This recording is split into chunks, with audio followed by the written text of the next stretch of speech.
इसके अंदर एक जो सेकंड सबसे इंपॉर्टेंट कंसेप्ट है, जब आपके पास प्रैक्टिकली मैरिज के लिए कोई भी व्यक्ति आता है,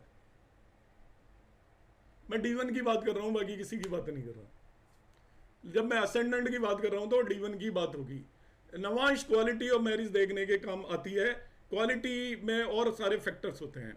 क्वालिटी का मतलब होता है नवांश मैरिज में देखने के काम आती है। मैरिज में सुख सुविधाएं होंगी कि नहीं, पैसा होगा कि नहीं, कितना एफर्ट करना पड़ेगा, आपके अंदर आपको रोमांस होगा कि नहीं, आपके अंदर कोई डिस्प्यूट्स होंगे कि नहीं, वो सारी डिटेलिंग मैरिज की छोटी छोटी बातें करने के काम आती है। ये मैरिज के बाद की स्थिति है। मैं अभी मैरिज से पहले की स्थिति बता रहा हूँ, अभी मैरिज हुई नहीं है। आपके पास एक कुंडली आई है तो उसके बारे में मैं बात कर रहा हूं कि मैरिज होने से पहले आपको क्या देखना चाहिए।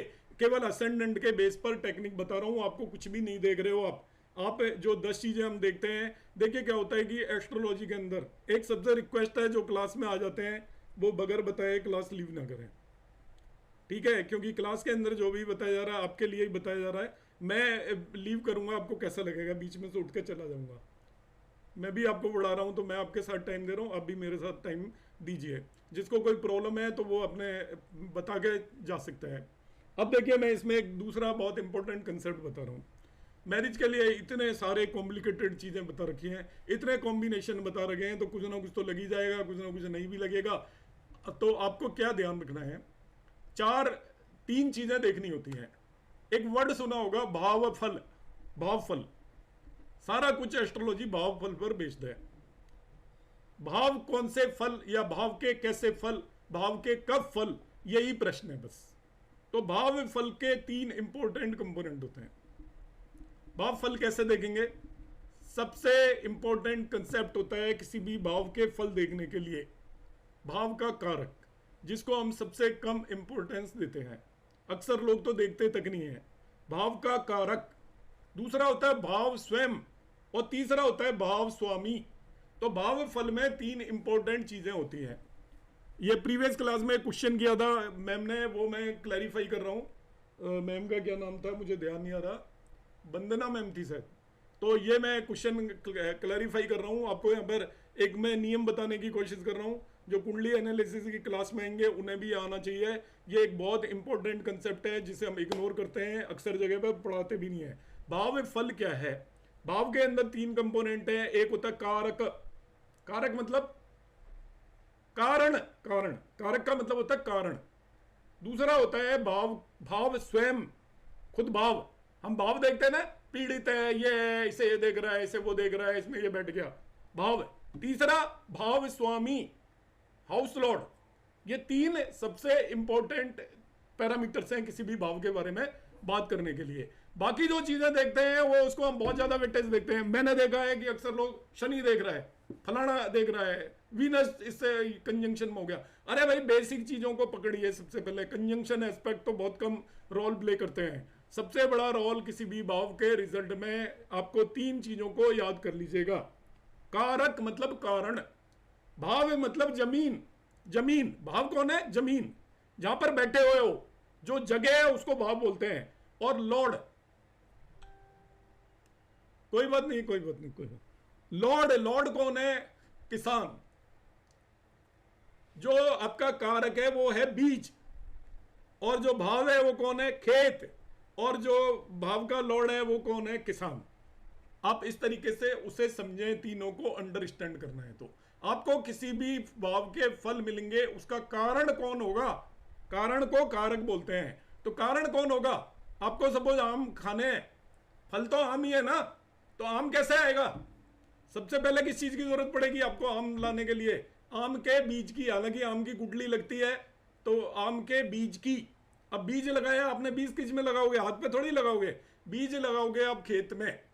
सेकंड वन, बीज किस पे लगाओगे आप? खेत पर। और इसके बाद खेत पे बीज लगाने से हो जाएगा क्या? कौन लगाएगा? किसकी जिम्मेवारी है वो फल तोड़ कर देने की या खाने की? वो है आपका किसान। तो वो होता है लॉर्ड। देखिए, तीनों की बहुत ही ज्यादा इंपॉर्टेंस है। आप जब भी किसी भी भाव के फल देखते हो तो तीनों को आपने बहुत ज्यादा इंपॉर्टेंस देनी है, बाकी सारी चीजों को कम देनी है। आप कुंडली के अंदर ऑलवेज कारक देखिए। कारक यदि आपका इंपॉर्टेंट है, यदि अच्छा है, वो सीड है। तो देखिए, आप समझिए इसको, सीड तीनों कोरिलेटेड है। इनमें यदि एक भी खराब होगा तो आपको फल में कमी आ जाएगी। कौन खराब है? यदि बीज खराब है तो क्या पेड़ उगेगा? क्या उड़ेगा? तो उगेगा तो घटिया क्वालिटी का उगेगा। अब हम इंप्रूवमेंट क्या करते रहते हैं आजकल, बीज को इंप्रूव कर रहे हैं। साइंटिस्ट क्या कर रहे हैं कि बीज ही ठीक हो। फिर जमीन यदि खराब है तभी भी नहीं उगेगा। बंजर जमीन है जिसके अंदर आपकी वही नहीं है, खाद वगैरह आपका डला हुआ नहीं है, फर्टिलाइजर नहीं है प्रॉपर, उसकी मिट्टी अच्छी नहीं है, जैसे हमारे राजस्थान में वो है डेजर्ट है, उसके अंदर कुछ उगेगा ही नहीं। तो आपका यदि भाव खराब है तभी भी कुछ नहीं होना। और चलो आपका बीज भी ठीक है और भाव भी खराब है, बीज दबा के आ गए, अब किसान ने ना जाके उसका पालन पोषण ही नहीं किया, उसके अंदर वाटरिंग नहीं की प्रॉपर टाइम पर, सारा कुछ नहीं किया, तो किसान ने नहीं किया, तभी भी आपको फल नहीं मिलने वाला है। तो आपको किसी भी भाव के फल देखने के लिए तीनों क्राइटेरिया को मानेंगे। आपका एक बीज है, जो भाव है उसे आप रूट मानिए, रूट। और जो आपका कारक है, वो जो लॉर्ड है, वो करता धरता है। इसका लॉर्ड का मतलब करता रहता है, वहां का सारा काम उसने करना है। कारक कारण है, कारक का मतलब यहाँ पे करता नहीं होता। बहुत लोग कारक को करता मानते हैं। कारक को संस्कृत वर्ड है, इसका हिंदी मीनिंग होता है कारण, रीजन, किस वजह से आपको उसके फल मिलेंगे। फर्दर रूट क्या होती है? रूट भी डिसाइड होती है। यदि आपका भाव खराब हो गया तो लॉर्ड कितना ही अच्छा हो, भाव खराब होगा तो आपकी रूट खराब होगी। तो रूट खराब जब हो जाती है तो वो जो उसकी जो प्लांट है या वो है, वो उतना ग्रो नहीं कर पाता, अच्छे फल नहीं दे पाता। तो तीनों चीजों को आपको यहां पर ध्यान रखना है। मैरिज जब देखनी है तो मैरिज में आप क्या देखते हैं? देखो अभी मैं एक चीज आपको प्रूव करूंगा, आप लिख लीजिए आपके कागज पे क्या देखते हो। सब लोग लिखिए आप क्या क्या देखते हो मैरिज देखने के लिए कहा जाता है। तो सेवंथ हाउस, सेवंथ लॉर्ड देखते होंगे। अभी मैंने कारक बोल दिया तो बहुतों को वीनस याद आ गया होगा, आ गया ना? नहीं तो वीनस भी अक्सर लोग भूल ही जाते हैं कि कौन देखेगा वीनस, फालतू में। सेवंथ हाउस सेवंथ लॉर्ड देख लिया ना, सेवंथ लॉर्ड यहाँ पर बैठ गया छठे भाव में, सेवंथ आठवें में हो गया, अब तो नहीं होगी। यही सूत्र हम यूटिलाइज करते हैं। छठे भाव में बैठते ही तो ऐसा हो जाता है पता नहीं क्या हो गया, वो तो सारी जिंदगी बर्बाद कर दी। सेवंथ लॉर्ड छठे भाव में चला गया, आठवें भाव में चला गया, ये हम अक्सर चीज देखते हैं। हाँ अब देखिए आपको क्या देखना है। मैं सिंप्लीफाई करने में बिलीव करता हूँ चीज़ों को, और आप भी सिंप्लीफाई करो। एस्ट्रोलॉजी हम तभी सीखेंगे, जितना कम चीज़ें लगाएंगे उतना बेटर है। सबसे पहला 4 प्लैनेट देखने हैं आपको। देखिए लग्नेश, लग्न लॉर्ड। दूसरा प्लैनेट सूर्य। आप जिंदगी का कोई भी पैरामीटर लग्न लॉर्ड और सूर्य के बगैर देख रहे हैं तो आप मत ही देखिए। फिर आपका लग्न लॉर्ड और सूर्य, सूर्य कौन है? लग्न का कारक, सूर्य लग्न का कारक है। फिर आप सेवंथ लॉर्ड एंड वीनस, ये 4 चीजें देखिए। सबसे पहले प्लैनेट्स में ये देखिए, भाव तो हम देख ही लेंगे, मगर प्लैनेट में इन 4 चीजों को देखना है। 4 चीजों के अलावा आपको किसी को भी नहीं देखना है। लग्न लॉर्ड और सेवंथ लॉर्ड कभी भी सेम नहीं होते, ठीक है? इसीलिए लग्न लॉर्ड अलग होगा। सूर्य हो सकता है कि आपका, और वीनस लग्न लॉर्ड भी हो सकता है और सेवंथ लॉर्ड भी हो सकता है। तो मैक्सिमम 4 प्लैनेट देखने हैं आपको। तो एक तो लग्न लॉर्ड देखना है, एक सेवंथ लॉर्ड देखना है आपको, एक आपको वीनस देखना है, एक सूर्य देखना है। अब सूर्य किस चीज का कारक है बताइए? इसको अभी आज की क्लास में जितना हो पाएगा करूंगा, नेक्स्ट में इसको कंटिन्यू करूंगा। थोड़ा बड़ा टॉपिक है ये, 4 घंटे की सेमिनार का हिस्सा कर रहा हूं मैं आपको। मैरिज पे मेरी एक सेमिनार थी। हाँ चलो लगने का कारक मानिए। अभी आपको एक चीज बता देता हूं मैं, सूर्य आपकी कुंडली का सबसे नकारा ग्रह है। नकारा वर्ड समझते हो? किसी भी काम का नहीं है आपके वो। सूर्य किसी भी काम का नहीं है। सूर्य कौन है? आपके घर में शादी है, वो फूफा जी है जो इशारा करते रहते हैं, ये कर, ये नहीं किया, चाय में कम है, मिठाई में कम है, इसके अंदर एक कम है। वाई? बिकॉज वो किंग है। सूर्य कौन है? किंग। किंग कभी कोई काम करता है क्या? वो कभी कोई भी फल नहीं देता। सूर्य कभी भी कोई भी फल आपको देगा नहीं, एक भी। It is the most insignificant planet of your कुंडली, जो सबसे रिजल्ट किसी भी हालत में नहीं देगा। तो वो करता क्या है सूर्य? सूर्य आपको चीजें दिखाएगा। देखिए अंधेरा है, अंधेरे में आपको कुछ नहीं दिखाई दे रहा, लाइट नहीं है। जिन जमानों में आपको एक पेड़ दिख रहा है, आपको कुछ दिख रहा है, आप सोचो पता नहीं भूत नहीं है, पेड़ हिल रहा है रात को, या कोई भी चीज आपकी शैडो दिखाई देगी, आप सोचोगे क्या है। और सूर्य आएगा तो क्या होगा? आपका विजन क्लियर हो जाएगा, बस आपको सब चीज स्पष्ट दिखाई देने लग जाएंगी। सनराइज के बाद साफ साफ दिखता है ना, और सन जाने के बाद क्या होता है? तो सूर्य केवल आपको रास्ता दिखाता है, करता कभी कुछ नहीं है। सन का काम क्या होता है? सूर्य आपको एक भी काम खुद नहीं करेगा, बिकॉज वो सोलर सिस्टम का किंग है। वो आपको क्या दिखाता है? वो आपको केवल पाथ शो करेगा, उसकी लाइट होगी तो आपको चीजें दिखेंगी बस। तो जो लग्न का जो कारक होता है वो लग्न को सारी चीजें दिखाता है। जैसे आपको देखिए स्पाउस क्या दिखाएगा, वो अभी मैंने जैसे बताया था, लग्न का कारक कौन है? सूर्य है। मैंने कहा 7th हाउस कौन है? आपका स्पाउस है। तो अभी हमने देखा कि आपका लग्न के अंदर 1 साइन है, 7th हाउस के अंदर 7 साइन है। तो लग्न के अंदर फायर साइन है और 7th हाउस के अंदर आपका घी साइन है। तो अब यदि लग्न यदि देखना चाहती है कि मेरे स्पाउस किस तरीके का होना चाहिए, उसके अंदर क्या करैक्टरिस्टिक होंगे, उसकी क्या इच्छा है, लग्न की क्या इच्छा है, तो वो आपको पता चलेगा कि 7th हाउस के अंदर कौन सी राशि है। 7th हाउस के अंदर आपका 7 साइन है, उसका लॉर्ड आपका वीनस होता है। तो उसकी इच्छा ऐसी है, रस, मतलब ऐसी ऐसी चीज मिले उसको, वाइफ इस तरीके की होनी चाहिए जो जिसके अंदर वीनस के करैक्टरिस्टिक हो। जब भी एरीज लगने की कुंडली है तो 7th हाउस के अंदर कौन सी राशि होनी चाहिए जिसके अंदर उसके करैक्टरिस्टिक हो। तो सूर्य यदि आपका पीड़ित होता है तो आपका विजन क्लियर नहीं होता, करेगा कुछ नहीं, वो आपका केवल विजन को क्लियर करता है सूर्य। तो लग्न का कारक भी सूर्य को इसलिए बनाया गया है क्योंकि लग्न क्या चाहती है, आपके माइंड के अंदर जब तक आपका विजन क्लियर नहीं है लाइफ में, आप सक्सेसफुल नहीं हो सकते। सूर्य ने करना कुछ नहीं है, मगर आपकी विजिबिलिटी जो होती है लाइफ के अंदर, मुझे पता है कि 3 साल बाद ऐसा होना है, इसको बोलते हैं विजन।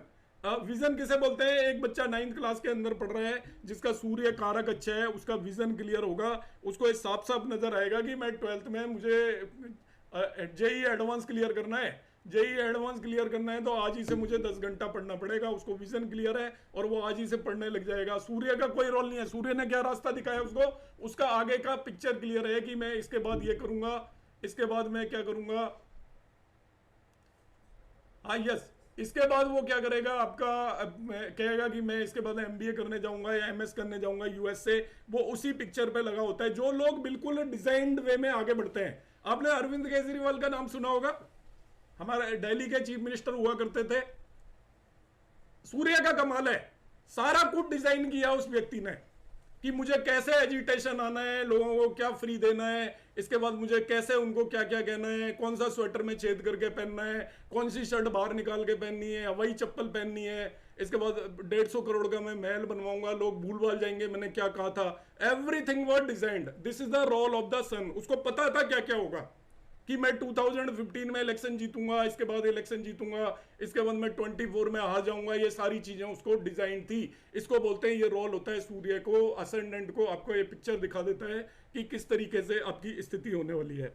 एक और चीज मैं आपको बताता हूं इसके अंदर, मैरिज के अंदर जनरली आपने अर्ली और डिलेड मैरिज के कंसेप्ट सुने होंगे, ठीक है ना, सबने सुने होंगे ना अर्ली और डिलेड मैरिज के।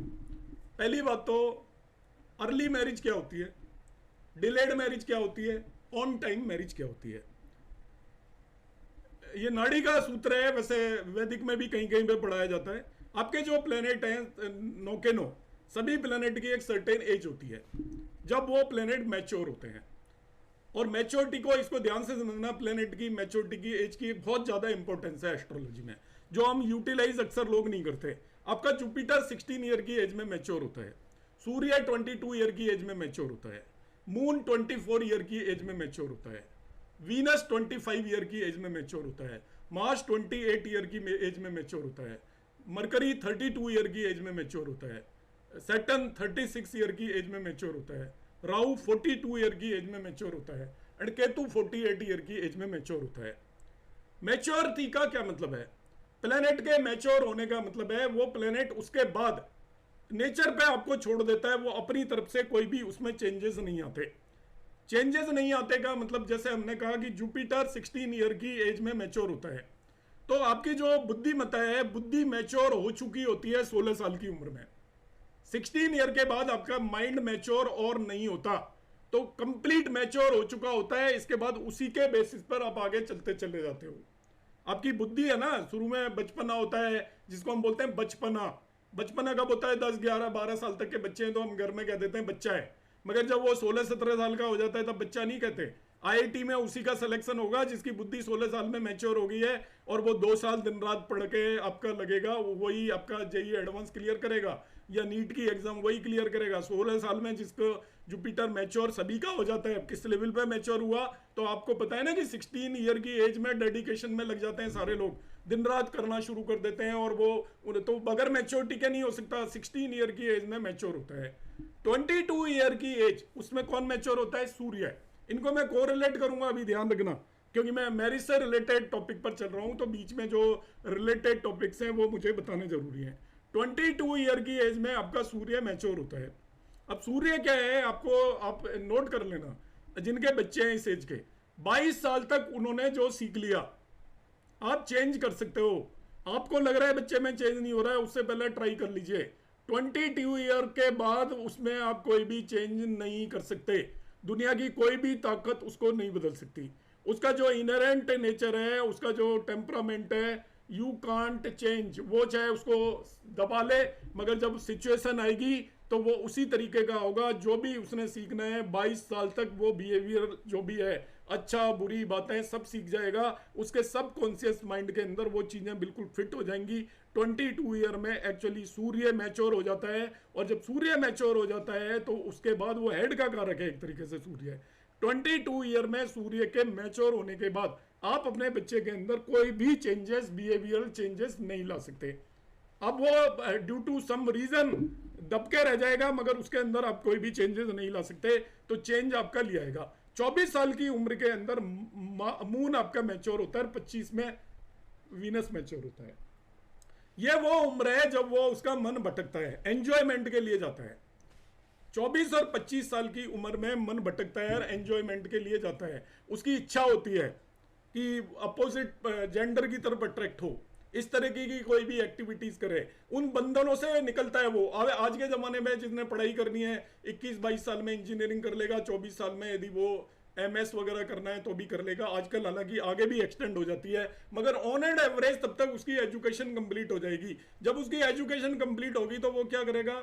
लग्जरी, मन भी उसका वो हो चुका होगा, उस समय तक मन चंचल हो जाएगा। उस समय पर मन के अंदर इच्छाएं क्रिएट हो जाएंगी, मन का कंट्रोल, मून मैच्योर हो चुका होगा जितना भी मैच्योर होना है। और 25वें साल में आपका शुक्र मैच्योर हो जाता है। शुक्र क्या है आपका? वो मैरिज का कारक है, फिजिकल प्लेजर का कारक है, शारीरिक जो आपका जिस भी तरीके के सुख हम मान के चलते हैं कि हम एक अच्छे बेड पर सोएंगे, ये भी शारीरिक सुख है। हमारे पास एक बड़ी कार हो, ये भी this is also physical happiness. इस तरह की चीजों के लिए मैच्योरिटी हो जाती है। 25 ईयर पर वो पीक होता है उसके मन के अंदर, 25वें साल के अंदर। तो 25 साल एप्रोप्रिएट एज है एज पर एस्ट्रोलॉजी मैरिज के लिए। तो आपको पता है कि हम जो 100 साल की उम्र मानी गई है और उसको 4 पार्ट में डिवाइड किया गया है, 25, 25, 25, 25। हम कहते हैं ब्रह्मचार्य आश्रम, इसके बाद बोलते हैं हम गृहस्थ आश्रम, इसके बाद हम तीसरे आश्रम में चले जाते हैं वानप्रस्थ आश्रम 50 के बाद, फिर हम बोलते हैं संन्यास आश्रम 75 के बाद। 25 साल ही क्यों रखी गई? क्योंकि आपका शुक्र मैच्योर हो गया। अब शुक्र मैच्योर हो गया तो मैच्योर शुक्र को उसका जो भी डिजायर्ड है वो फुलफिल करने की पूरी कोशिश करेगा। इसलिए जो 25 ईयर की एज है एज पर शास्त्र, पुराने जमाने में अलग अलग जातियों में, अलग अलग समुदायों में, ग्रुप्स में अलग अलग एज होती है, मगर पहले के समय पर भी 25 ईयर एज ही थी एज पर शास्त्र। जो मैच्योर एज होती है 25 साल की उम्र में, वो आपको उसको जो शास्त्र तो ये बोलते हैं, आपको सबको पता है ब्रह्मचार्य आश्रम बताया गया 25 साल तक, सभी शास्त्रों में लिखा है 25 साल तक ब्रह्मचार्य आश्रम है। तो इसका मतलब क्या है? आपकी जो मैरिज होती थी वो रीतियों की वजह से होती थी, अलग अलग समुदाय की वजह से होती थी, मगर एस्ट्रोलॉजिकली 25 साल is the 25 year is the actual as for the marriage. अब इसके बाद देखिए 28 साल पर कौन मैच्योर होता है? मार्स। आपका गुस्सा, आपके अंदर ताकत जो है वो सब मैक्सिमम आ चुकी होती है, इसके बाद वो नहीं बढ़ सकती। आपने देखा होगा प्लेयर जनरली 28 ईयर तक हो लेते हैं। जो 18, 19, 17 ईयर में आप लॉन टेनिस देखो, 17, 16 ईयर में वो विंबलडन चैंपियन हो जाते हैं, फर्स्ट रैंक हो जाती है। फुटबॉलर्स, आप किसी भी फुटबॉलर का नाम सुन लीजिए, मेसी का ले लीजिए, मैडोना का ले लीजिए, नेमार का ले लीजिए, जिसका भी लेना है, या रोनाल्डो का ले लीजिए, वो आपके जो पीक पर 17, 18, 19, 20 साल की उम्र में आते हैं और 28 तक वो पीक होते हैं, और उसके बाद तो वो केवल अपनी एक्सपीरियंस को यूटिलाइज कर होते हैं। आपका मार्च 28 साल तक मैच्योर होता है। आपको पता है, आपने सूत्र पढ़े होंगे, मंगल दोष 28 साल के बाद इफेक्टिव नहीं रहता। जिसकी कुंडली के अंदर भी मंगल दोष होता है यदि उसकी उम्र 28 साल हो जाए तो मंगल दोष कट जाता है, खत्म हो जाता है, आपको मंगल दोष देखने की जरूरत नहीं होती है। शास्त्रों में लिखा है, ये शंकराचार्य जी ने बताया था, जो जगत गुरु शंकराचार्य हैं उन्होंने भी ये बताया था, शास्त्रों में भी लिखा है। बिकॉज मार्स की मैच्योरिटी की एज 28 हो जाती है, सारी ताकत जो मैक्सिमम पीक पर है वो 28 ईयर के बाद वो नेचर को अपनी सारी चीजें दे देता है, मतलब उसका खुद का रोल नहीं होता। आपका मरकरी मैच्योर होता है 32 ईयर पर, 32 साल की उम्र में। मरकरी कौन है? बुद्धि। जुपिटर पहले ही मैच्योर हो गया। मरकरी एक्चुअली बिजनेस का कारक है। यहाँ पर आप जब कोई भी काम करते हो तो वो आपका, जब भी आप कोई काम करने लगोगे, व्यापार वगैरह करने लगोगे, जनरली हम ऐसा मानते हैं कि जो पुराने जमाने में जब जुपिटर मैच्योर होता था, जुपिटर फाइनेंस का कारक भी है, पैसे का भी, उसके जस्ट बाद लोग काम करना शुरू कर देते थे। और जो बिजनेस फैमिलीज हैं वो समझते हैं कि, जो आपने देखा होगा, मैं जानता हूँ बहुत जैनीज हैं, बहुत रिच लोग भी होते हैं, वो 10th में जब बच्चा पढ़ने जाता है ना तो उसको लंच में टिफिन देने के लिए, करोड़पति हैं तभी भी, बच्चे को अपने पापा के पास भेजते हैं 10th क्लास में कि लंच दे के आओ पापा को। स्कूल से आएगा तो लंच पापा को देने भेजेंगे। 11th में आएगा तो वो क्या करेगा, वो कहेगा लंच में अब तुम जाके दुकान पे बैठो, पापा घर पे खाना खाने आएंगे। मतलब उसको आधा घंटा बैठना सिखाते हैं। जब वो 12th में चला जाएगा तो वो फिर उसको कहेंगे कि भाई अब पापा सोएंगे घर आके 2 घंटे, एज ज्यादा हो गई है पापा की, अब तू 2 घंटे दुकान संभाल। जब वो 12th कर लेगा तो इसके बाद कहेंगे पापा लंच के बाद नहीं जाएंगे दुकान पे, तू ही बैठेगा। और इस तरीके से वो क्या करते हैं, उसको सिखाना शुरू कर देते हैं, जो बिजनेस फैमिलीज होती हैं पुरानी। और वो ऐसे कर करके जब तक उसका सूर्य मैच्योर होता है 22 साल को, वो पार्शियली उसको हैंड ओवर कर देते हैं और अपने लिए नई दुकान खोल लेते हैं। पापा जो अपनी एग्जिस्टिंग दुकान है वो बेटे को दे देते हैं, पहले से एक दुकान ले रखी होती है उसको अपने लिए। तो ये जो प्रोसेस था, क्योंकि उसका जुपिटर मैच्योर हो चुका है, अब वो 22 साल की एज में दुकान पर तो बैठ गया, मगर उसके जो बिजनेस के अंदर मैच्योरिटी आएगी 32 ईयर पर। 32 ईयर पर वो पूरी तरीके से मैच्योर हो चुका होगा कंप्लीट। तो बुध आपका मैच्योर होता है 32 ईयर पर। इसके बाद आता है शनि। शनि का यहाँ पर बहुत इंपॉर्टेंट रोल है। आप सब लोग हार्डकोर फैन है शनि के मैरिज एस्ट्रोलॉजी में, जिससे भी देखता हूं वो सब कहते हैं कि शनि डिले करता है मैरिज। आप सब जानते होंगे शनि मैरिज को डिले करता है। कब कब करता है? 7वें भाव में बैठ जाए, 7वें भाव को देख ले तो शनि मैरिज को डिले करता है। शनि मैच्योर होता है 36 ईयर में। शनि कर्म का कारक है। शनि कर्म का कारक है ना, स्लो प्लेनेट है, जल्दी चलता नहीं है। तो आपका जो हम प्रोफेशन के अंदर मैच्योरिटी हमारे पास 36 ईयर से पहले नहीं आती। हम कहीं पर भी काम कर रहे होते हैं, ऑफिस के अंदर भी बड़ी पोस्ट 36 साल के आदमी को दी जाती है। देखिए आईएएस ऑफिसर जो होता है 21 साल का, वो आईएएस ऑफिसर ही होता है, मगर उसको पहले सेक्रेटरी लगाते हैं, फिर उसको कलेक्टर लगाते हैं, फिर वो जो असली जो उसकी पोस्ट होती है वो आती है 36 ईयर के आसपास ही। पहले वो सेक्रेटरी यूटीआई वगैरह का लगाते हैं, मतलब ग्रुप बी पोस्ट होती है। इसके बाद उसको कलेक्टर लगाएंगे कुछ दिन के लिए, फिर वो कहीं और प्रमोट होगा। मगर जो एक्चुअल में जो उसके पास एडमिनिस्ट्रेटिव पोस्ट आती है, हायर पावर जो आती है, वो 36 ईयर की एज में आती है, जब वो पूरी डिसीजन लेता है, किसी पर्टिकुलर डिपार्टमेंट का हेड बन के बैठ जाता है। तो वो आपका वहाँ पर जो प्रोफेशन के अंदर 36 ईयर की एज के अंदर सैटर्न आपका मैच्योर होता है। अब मैं सैटर्न मैच्योर हुआ आगे बता देता हूँ। इसी तरीके से आपका राहु मैच्योर होता है 42 ईयर तक। राहु मैच्योर हो जाता है आपका 42 ईयर। इसके बाद राहु का रोल नहीं रहता। अक्सर आपने देखा होगा कार चाहिए, मकान चाहिए, ये चाहिए, वो चाहिए, पड़ोसी का मकान बड़ा है, पड़ोसी ने नई कार खरीद ली, आपकी आंखें सब चीज़ों को देख देख कर तरसती रहेंगी। 42 साल का जब बंदा होता है ना, उसके बाद कहता है कि चलो छोड़ो यार, जो कमा लिया है, जो ले लिया वो ठीक ठाक है। अब उसके बाद वो क्या करेगा, उतना ज़्यादा ध्यान नहीं देगा। उसके बाद उसके अंदर नई इच्छाएं पैदा नहीं होंगी पुरानी के अलावा। राहु मैच्योरिटी का क्या मतलब है? इच्छाएं पीक पर जा चुकी होती हैं, उसके बाद इच्छाएं बढ़ती नहीं है। 42 साल तक अक्सर इच्छाएं पीक पर जा चुकी होती हैं, क्योंकि वहां पर राहु मैच्योर हो चुका होता है। केतु मैच्योर होता है 48 पर, सबसे आखिर में।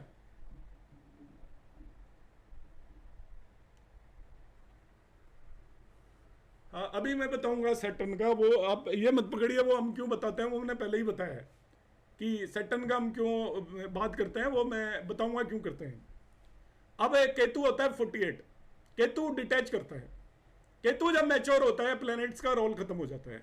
किसी भी प्लैनेट का कोई रोल नहीं बचता।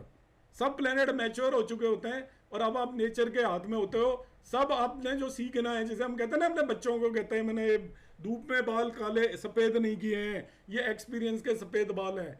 तो एक्सपीरियंस के सफ़ेद बाल होने का मतलब क्या है? आपके सभी प्लेनेट अपने पूरे साइकिल से निकल चुके हैं और आपको ज़िंदगी में जो आपने समझना है समझ लिया। अब 48 ईयर के बाद आप कुछ भी नहीं समझोगे। अब आप डिटैचमेंट की तरफ जा चुके होगे। अक्सर लोग चले जाते हैं, मजबूरी में काम कर रहे हैं, मगर उन्हें समझ में आ चुका होता है जिंदगी के अंदर कि कुछ नहीं धरा है। अब तक जो पापड़ बेल रहे थे वो बेकार ही पापड़ बेल रहे थे। 48 ईयर की एज में हर व्यक्ति को समझ में आ जाता है। बच्चे कहीं निकल चुके होते हैं, वो अपने काम कर रहे होते हैं, पूछना बंद कर चुके होते हैं, या कोई यूएस में चला गया और 4 दिन में फ़ोन नहीं करेगा, फ़ोन का इंतजार कर रहे हैं और वो अपनी चीज़ों के अंदर बिजी हो जाते हैं। 48 ईयर में धीरे धीरे करके आपके सभी प्लैनेट रोल पूरा कर चुके होते हैं। तो 48 ईयर के बाद आपकी लाइफ के अंदर प्लैनेट्स का रोल नहीं के बराबर रह जाता है। आपको नेचर को, वो जो भी प्लैनेट अपना पीक कर चुके होते हैं और नेचर के हाथ में होते हैं। नेचर का मतलब जो होना है आपके साथ वो होगा। अब प्लैनेट्स का रोल बहुत कम होता है। अब देखिए यहाँ पर मैंने एक सैटर्न का वो किया था, मैं सैटर्न तक ही रुक जाऊंगा। सैटर्न बता रहा हूँ मैं भी आपको। ये कंसेप्ट क्यों बना कि शनि डिले करता है मैरिज? कंसेप्ट इसलिए बना, आप हम एस्ट्रोलॉजरों के पास आएगा ही वो जिसकी मैरिज डिले हुई है। डिले नहीं हुई है वो तो आएगा ही नहीं। वो तो ये तो कोई कहेगा नहीं कि मेरी 21 साल की उम्र में क्यों मैरिज होगी, या 24 साल की उम्र में क्यों मैरिज होगी, या मेरी मैरिज क्यों होगी। ऐसा तो कोई आदमी आज तक आया नहीं होगा। आएगा कौन? जब 32 साल का हो गया मैरिज नहीं हुई। अब एस्ट्रोलॉजर भाई साहब क्या करेंगे? शनि को पकड़ेंगे। अरे देख रहा है भाई, नवांश में देख रहा है, D1 में नहीं देख रहा है तो पकड़ना शनि है और कुछ नहीं करना। नवांश में देख रहा है, नवांश में पहुंच जाएंगे, डिले कर देगा नवांश में भी शनि। और D1 में देखिए शनि का कितना जोरदार कमाल है। एक तो बैठता है और 3 भावों को देखता है, तो 4 भावों को तो एट लास्ट हमेशा ही हर एक की कुंडली में इन्फ्लुएंस करेगा ना। अब क्या होगा जी? अच्छा, तो अब वो क्या करेगा? मैडम एक्स्ट्रा ऑर्डिनरी बहुत सारी चीजें हैं और मुझे तो बोलते रहने का शौक है और यही मैं काम कर रहा हूँ पता नहीं कितने सालों से। पर यह है कि दिमाग में जब जो आ जाएगा वो बता दूंगा। मेरे पे कोई लिखा हुआ नहीं है, एवरीथिंग इज इन माइंड। आपको ये लिखा हुआ मिलेगा भी नहीं जो मैं पढ़ा रहा हूँ। ये मेरी एक तरीके से जो तपस्या मैं करता रहता हूँ उसका फल है कि जो एक बार आ जाता है भगवान बुलाता नहीं है बस। तो मैं आपको उसी बेस पे करा रहा हूँ। अब देखिए शनि का क्या है, हमारा जो एस्ट्रोलॉजर का जो भी रोल होता है वो क्या होता है। एस्ट्रोलॉजर जैसे हम वही तो सीखेंगे जो देखेंगे कि बंदे की मैरिज लेट हुई, शनि स्लो मूविंग प्लेनेट है तो डिले का कारक है, इसमें कोई डाउट ही नहीं है। मगर ओनली शनि रीजन नहीं होता। अब क्या होगा, जिसकी डिले हुई होगी, जिसकी जल्दी हुई है उसके अभी शनि देख रहा होगा, पर जल्दी वाली कुंडली तो हम देखेंगे नहीं। हम तो वही देखेंगे जिसमें डिले हुआ है। तो शनि को हमने कारण मान लिया है, मगर शनि है कारण, मैं बताऊंगा। देखिए 2 चीजें होती हैं, एक होती है नेसेसिटी, एक होती है नीड। नेसेसिटी और नीड में डिफरेंस मालूम है आप सबको? नेसेसिटी क्या होती है? जरूरत। और नीड क्या होती है? और क्या चाहिए मुझे। जरूरत तो मिनिमम रिक्वायरमेंट है आपका, ये मान के चलिए। अब नेसेसिटी का मतलब क्या है? भाई जीना है तो खाना ही पड़ेगा ना, जीना है तो कपड़े भी तो पहनने पड़ेंगे। नीड का मतलब कार की नीड है, मुझे ऑफिस जाने के लिए कार की नीड है। नेसेसिटी तो खाने की है, जिसको रोटी कपड़ा और मकान के अलावा कुछ भी नेसेसिटी नहीं होती। मैडम ये बड़े टॉपिक है, अभी जो मैं बता रहा हूँ वो सुनते रहिए आप। केवल आप बीच में कुछ पूछेंगे ना तो वो मैं बहुत सारी चीज़ें बताना भूल जाऊंगा। आपको जो मैं चीज़ें बता रहा हूँ बिल्कुल अलग है। तो देखिए, हाँ, जरूरत और चाहत, वेरी गुड।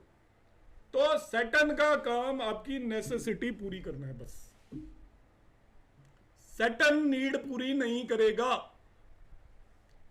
समझ गए? सैटर्न का कारण क्या है? नेसेसिटी पूरी करना। मरकरी एक प्लेनेट है, शुक्र एक प्लेनेट है। मरकरी और शुक्र ध्यान रखना, ये आपकी नीड पूरी करते हैं। मरकरी नीड पूरी करता है, वीनस नीड पूरी करता है। वीनस तो नीड ही पूरी करता है। वीनस किसका कारक है? Luxury. Luxury is not necessity. अब जब भी शनि 7वें भाव में बैठ जाए, एस्पेक्ट पे भी लगा लेना आप, ठीक है? मगर मैं एस्पेक्ट पे मेरा काम नहीं है तो मैं बताऊंगा नहीं। हमने इसके प्लेसमेंट पर काम किया हुआ है। तो शनि जब 7वें भाव में बैठ जाए तो वो पहले आपकी नेसेसिटीज को पूरी करेगा, नीड को पूरी नहीं करेगा, ठीक है? नेसेसिटी में मैरिज नहीं आती, मैरिज किस में आती है? नीड में, ठीक है, नीड में आती है मैरिज, चाहत है, जरूरत नहीं है मैरिज। आपका कार की भी चाहत है, मुझे बड़े बंगले की भी चाहत है। तो जब भी सैटर्न 7th हाउस के अंदर जब बैठ जाता है तो सैटर्न आपका नेसेसिटी का कारक है। तो वो आपकी जब तक नेसेसिटीज पूरी नहीं होंगी मैरिज नहीं होने देगा। अब नेसेसिटीज कैसे पूरी होंगी? आपको देखिए कहीं नहीं मिलेगी ये चीज, आप इसे नोट कर लीजिएगा। नेसेसिटी क्या होती है आपको मैं समझाता हूँ। हम लोग सोचते ना कि रिश्ता नहीं हो रहा, लड़का मान नहीं रहा। कई बार क्या होता है कि हमें मिडिल क्लास फैमिलीज में सभी लोग हम ऐसे उनमें से निकल कर आए होते हैं बहुत कि अब मेट्रोज में रह रहे हैं, दो मकान का घर है, 2 कमरे हैं। अब पिताजी मम्मी जी बेडरूम में सोते हैं, बाहर हम हॉल में सोते हैं। अब हमारी मैरिज के प्रपोजल आने लगे तो हमारे दिमाग में क्या आएगा कि पिताजी और मम्मी जी तो बेचारे हॉल में आ जाएंगे और हमें वो बेडरूम दे देंगे अपना। तो हमारे मन के अंदर एक गिल्टी कॉन्शियस होगा कि हम अपने मदर फादर को निकाल कर बाहर बिठा देंगे। तो हमारे माइंड के अंदर क्या गेम चल रहा होगा कि मैं पहले एक 3 बेडरूम फ्लैट लूं या 2 बेडरूम फ्लैट लूं जिसके अंदर 2 बेडरूम हो, तभी मैं मैरिज के लिए एग्री करूंगा। या अभी मैं अर्न ही नहीं कर रहा भाई, मैं जब मेरी मैरिज हो जाएगी तो खर्चे बढ़ जाएंगे, वाइफ कहेगी यहाँ पर इंग्लैंड घुमा के लाओ, स्विट्जरलैंड लेकर जाओ, सिंगापुर लेकर जाओ, अब उसके लिए मेरे पास पैसे होने चाहिए। अब पैसे तो है नहीं, तो आप क्या करोगे? तो सबसे पहले उस चीज की वो पूरी करोगे। तो जब भी सैटर्न 7th हाउस के अंदर बैठा हो, तो सैटर्न 7th हाउस के अंदर बैठा हो तो आप अपनी नेसेसिटीज को पूरी करने की वजह से मैरिज नहीं करते हो, ना कि सैटर्न डिले करता है। तो यदि आपकी नेसेसिटीज ऑलरेडी आपकी फैमिली के अंदर ये सारी चीजें हैं तब तो आपकी टाइमली मैरिज हो जाएगी। मगर 7वें भाव के अंदर सैटर्न बैठा हुआ है तो आप ये एनालाइज कर लेना, नोट कर लेना, ऐसे व्यक्ति से आप कभी भी बात कर लेना जिसके 7th हाउस के अंदर सैटर्न बैठा है और वो आपके पास आए, आप उसके मन की बात खोलोगे तो कहानी कुछ और होगी। कहानी ये निकलेगी कि उसकी जो नेसेसिटीज हैं वो पूरी नहीं हो रही हैं। अभी वो जब नेसेसिटीज जब तक पूरी नहीं करेगा तब तक नीड पूरी नहीं करेगा, मतलब वो चाहेगा ही कि नहीं मेरी नीड पूरी हो। तो जब भी 7वें भाव के अंदर सैटर्न बैठता है तो ये मानकर चलिए वो आपकी नेसेसिटीज को फुलफिल पहले करेगा। जब नेसेसिटीज फुलफिल हो जाएंगी, चाहे वो कैरियर से रिलेटेड हो, उसको लगना है कि भाई मुझे पर्टिकुलर नौकरी करनी है, तो जब तक उसकी नौकरी नहीं लगेगी उसकी मैरिज नहीं होगी। ये नहीं कि सैटर्न काम नहीं कर रहा है, पर सैटर्न नीड कभी फुलफिल नहीं करता, सैटर्न नेसेसिटीज को फुलफिल करता है। 7वें भाव के अंदर आप 7वें भाव नहीं बल्कि 7th हाउस से केंद्र में वीनस और मरकरी को बिठा दीजिए। केंद्र में भी वीनस और मरकरी आपने बिठा दिए, आपकी अर्ली मैरिज कॉम्बिनेशन है, कुछ ही नहीं देखना आपको। 7th हाउस से आप नोट कर लेना किसी भी कुंडली के अंदर, फ्रॉम 7th हाउस से बोल रहा हूं मैं। वैसे तो वो लगने से भी केंद्र में ही हो जाएगा जो 7th हाउस से है, मगर 7th हाउस को लगने मानकर मैं बोल रहा हूं। यदि उससे केंद्र के स्थानों के अंदर यदि मरकरी और वीनस बैठे हुए हैं तो उस पर्सन की अर्ली मैरिज होनी ही होनी है। 7वें भाव में मार्स सुना है ना आपने, क्या बोलते हैं, मंगल दोष, लिव इन रिलेशन है। 7वें भाव का मार्स क्या है? आज के जमाने में it is live in relation. पहले के जमाने में लिव इन रिलेशन नहीं होता था। पहले के जमाने में हम क्या पढ़ते थे, गंगा जी के किनारे जा रही थी, एक ऋषि आए, उन्होंने ये किया और ये पैदा हो गए बच्चे। दैट इज 7th हाउस में मार्स। आपने बहुत स्टोरियां सुनी होंगी ना, उनमें साफ शब्दों में नहीं लिखा होता था, वहां लिखा होता था खीर खिलाई और बच्चा हो गया। खीर खिलाने से बच्चा नहीं होता कभी, वो पढ़ाया इस तरीके से जाता है कि जैसे खीर खिलाई होगी। आजकल जैसे IVF होता है, IVF है, it is kind of that. Science इतनी ज्यादा डेवलप थी तो उस समय पर भी ये 7th हाउस का जो मार्स है वो फायर क्रिएट करता है। फायर, आपको मालूम है कि जो वीनस और मार्स का जो कॉम्बिनेशन है बदनाम कॉम्बिनेशन है इस मामले में, जो अभी मैंने बताया था आपको, फायर और घी का कॉम्बिनेशन है। मगर 7th हाउस में जब भी मार्स होता है, अरे आप स्पेसिफिक मत लीजिए भाई, मैं आपकी कुंडली नहीं एनालिसिस कर रहा। देखिए जब आप एस्ट्रोलॉजी पढ़ते हो तो अपनी कुंडली मत लेके बैठिए। कोई भी एस्ट्रोलॉजी के कॉम्बिनेशन 100% कुंडलियों पर नहीं बैठते, 60-70% कुंडलियों पर भी बैठ जाते हैं तो वो काफी अच्छे होते हैं। आप मैं जो भी कुछ बोलूंगा पूरी पाराशरी को हम गलत प्रूव कर सकते हैं स्पेसिफिक कुंडली में, तो आप उसको समझने की कोशिश करो टॉपिक को।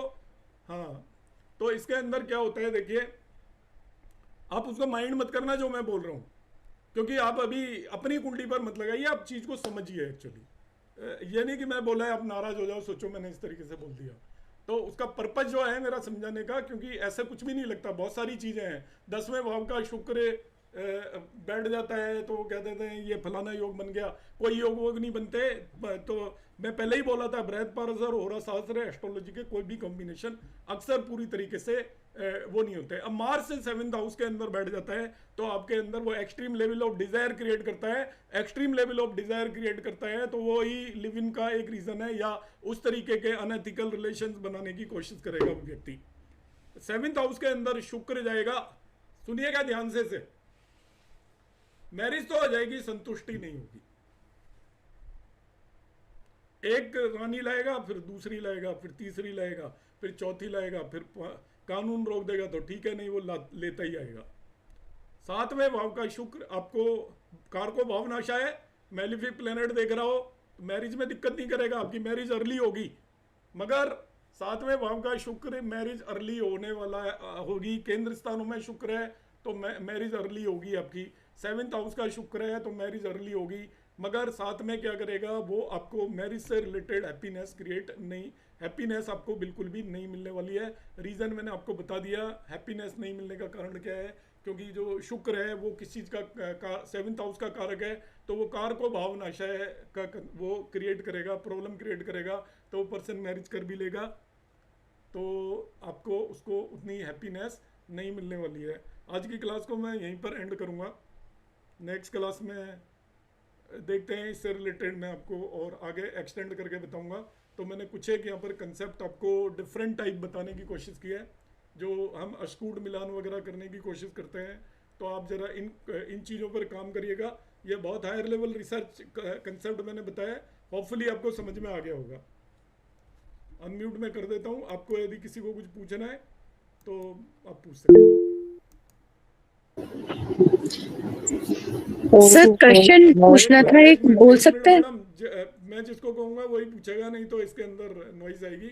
हाँ सूद साहब हैंड रेज करिए, मैं आपका नाम लूँगा। जी सर मैं मून की मैच्योरिटी नहीं पकड़ पाया, जरा फिर से बता दीजिए। मून सर 24 ईयर के अंदर मैच्योर होता है। मून का मतलब आप ये मान लीजिए कि जो पर्सन का जो मन है वो काफ़ी हद तक स्टेबल हो जाता है 24 ईयर पर। तो मैं रिपीट करूंगा, Jupiter 16, sun 22, moon 24, Venus 25, Mars जो है 28, Mercury 32, Saturn 36, Rahu 42, Ketu 48। Yes correct sir. Thank you sir. दूसरी चीज मैं ये कहूंगा, today it has been outstanding class and revelation for me at least.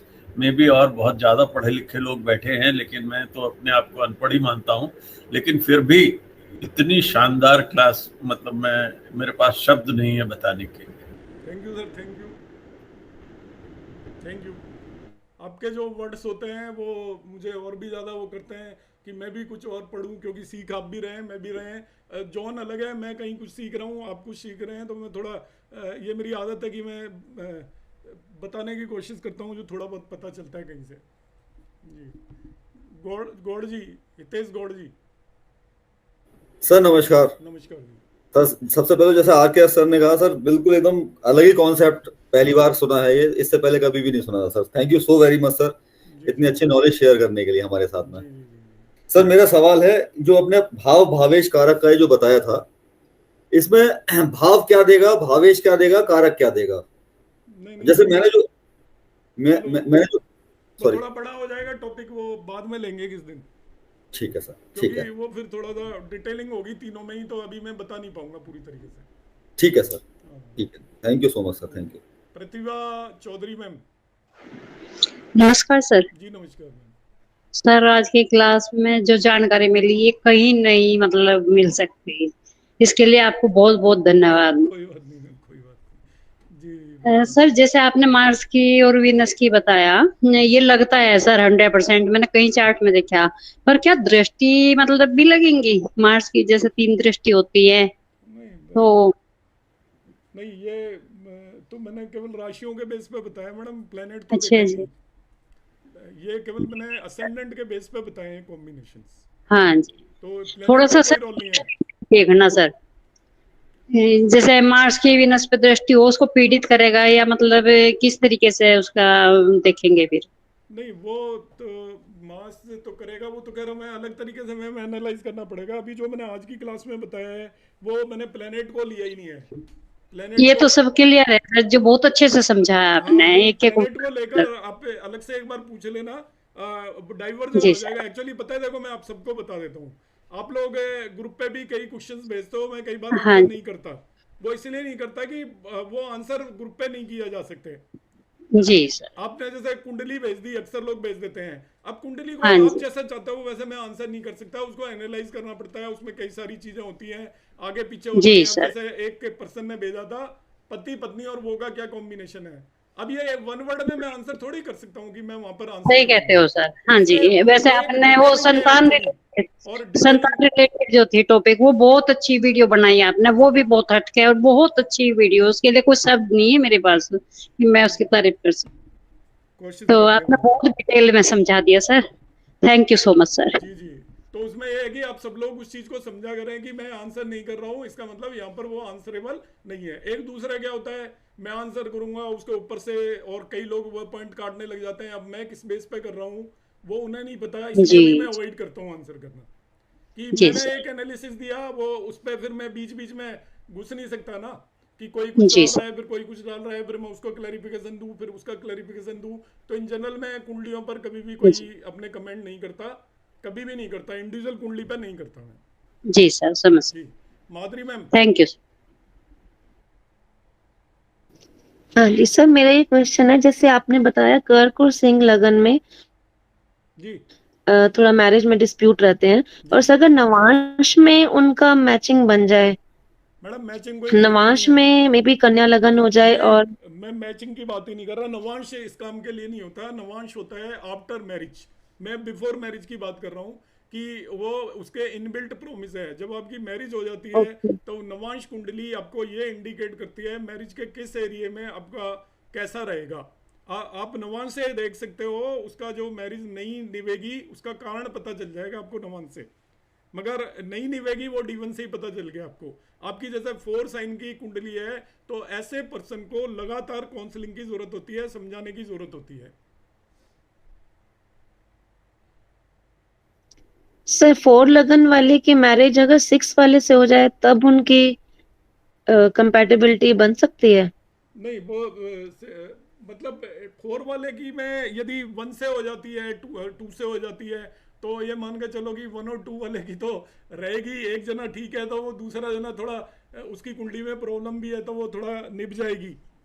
6 से भी निभ सकती है, मगर 4 वाले, एक हस्बैंड की भी 4 वाली है, वाइफ की भी 4 वाली है, या हस्बैंड की भी 5 वाली है, वाइफ की भी 5 वाली है, या दोनों की 10 वाली है, तो वो थोड़ा प्रॉब्लमेटिक है। हाँ, मरकरी वाली है, 6 लगने वाली है, तो 6 से क्या होगा, वो अपने हस्बैंड की या वाइफ की बातें मानता रहेगा, इसलिए डिस्प्यूट थोड़ा कम होगा। पर भी काउंसलिंग की नीड होगी जिनकी भी 4, 5, 10, 11 लगना है। तो यदि किसी की 5 और 11 हो, जी सर, थैंक मतलब यू वाइफ सर। की 5 और हस्बैंड की 11 हो? वैसे तो अच्छी नहीं है, अच्छा, मतलब दोनों पूरक हो ही गई ना दोनों, है। पूरक हो गई ना दोनों नहीं, एक इसमें दूसरे। पूरक नहीं चलता है, इसमें विश चलती है। हम सोचते हैं पूरक जी चाहिए। एक्चुअली आपको ये लगने बताती हैं जो पाराशरणी जी ने जो बनाया है। देखो, लगने से 7th हाउस में कहीं मित्रता नहीं है एक भी केस में। कोई केस ऐसा नहीं है जिसमें, क्योंकि मित्र होना ही नहीं चाहिए। आप किसे ढूंढते हो बताओ। हम सोचते हैं कि हम अपने जैसा ढूंढते हैं, नहीं। हम अट्रैक्ट किससे होते हैं, अब ध्यान से समझना। हमारे अंदर जो क्वालिटी है उससे थोड़ी अट्रैक्ट होंगे हम। मैं अच्छा गाता हूं तो गाने वाले से अट्रैक्ट नहीं होऊंगा, मैं नाचने वाले से अट्रैक्ट होऊंगा। हम में जो क्वालिटी नहीं होती उससे हम अट्रैक्ट होते हैं। जो दूसरे व्यक्ति में हमसे अलग जो क्वालिटीज होती हैं, कॉम्प्लीमेंट्री, यस, वो हमें अट्रैक्ट करती हैं। दोनों एक दूसरे के पूरक होते हैं। इसलिए पहला भाव और 7वां भाव कभी भी मित्र नहीं होता, क्योंकि एक जैसी चीजें होती ही नहीं है। दोनों में बिल्कुल अलग चीजें होती हैं। दोनों मिलकर एक फैमिली वो करते हैं। इसीलिए हम बोलते हैं ना अर्धांगनी। आधा करेक्टरिस्टिक आप में है, दूसरे में आधा करेक्टरिस्टिक है, वो है। इसलिए वो अपोजिट होते हैं generally person. Thank you so much sir.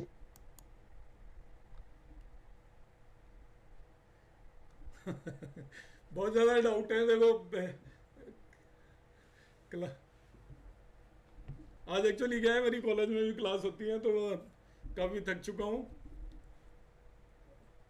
Sir जी कोई बात नहीं, Thank you next so time much. पूछ लेंगे। नेक्स्ट क्लास नेक्स्ट में ले लेंगे सर। जी सर बस एक चीज पूछनी थी छोटी सी। बस एक बात बोलूं, थैंक यू सर वंडर। इसमें हम लगन नहीं लेंगे, ये राशि क्वेश्चन नहीं है मेरा सर, बट मैं कुछ बोलना चाहती हूँ। एक्चुअली सर गुरु पूर्णिमा को बोलना था आपसे, पढ़ के पता क्या हो रहा है, जैसे ना वो जेई की तैयारी करते हैं बच्चे, आईएएस की करते हैं, ऊपर वाली किताबें पढ़ते रहते हैं, लेकिन उनको 6 से 10 तक भी पढ़ना होता है तो वो उनको आता नहीं होता। अभी हमारे साथ वही हो रहा है, जब भी आपकी क्लास लगाते हैं तो ऐसे ही लगता है कि अच्छा ये तो आता ही नहीं था, ये तो आता ही नहीं था। करेक्ट पता नहीं कौन कौन सी बुक्स लेके रखी हुई है, समझ तो आती नहीं। आप जुड़े रहो, थैंक यू इसलिए थैंक यू सो मच। आप सीख जाओगे धीरे धीरे। Thank you sir. जी, thank you sir. Thank you thank you thank you sir. Thank you sir. Sir एक चीज पूछनी बची। Good night sir. इसमें हम लगन ले नमस्कार। वो राशि भी ले सकते हैं क्या? क्या कह रहे हो मैम? सर हम लगन की बात कर रहे हैं 1 2 7 8, तो हम क्या राशि भी ले सकते हैं? नहीं, एक नहीं, राशि आपकी मेंटल उसको बताएगी, कंपेटेबिलिटी को। बस थैंक यू सर, बहुत अच्छी क्लास थी। ओके, थैंक यू, नमस्कार। आपसे सर गुरु पूर्णिमा ग्रुप में जुड़ने के लिए कहाँ से लिंक मिलेगी? Thank you sir, thank you. Sir मुझे किसी ने लिंक दी थी, मैं आपसे जुड़ा नहीं हूँ, तो मैं जुड़ना चाहता हूँ सर आपके ग्रुप से। तो वो आप मेरे नंबर पे मैसेज कर दीजिए, मैं आपको ऐड कर लूंगा। सर मुझे नंबर नहीं है पता। आपको लिंक किसने दिया था, उससे नंबर ले लो आप। 901 ठीक है सर। 37 हाँ 8899 सर 901 379 79 8899 18। सर बीएनएन की दोबारा वाली शुरू हो गई है क्लास से। BNN की मैडम 4-5 क्लास हो चुकी है। तो मैंने कहा कि मेरे को धन्यवाद। Good night sir. मेरे को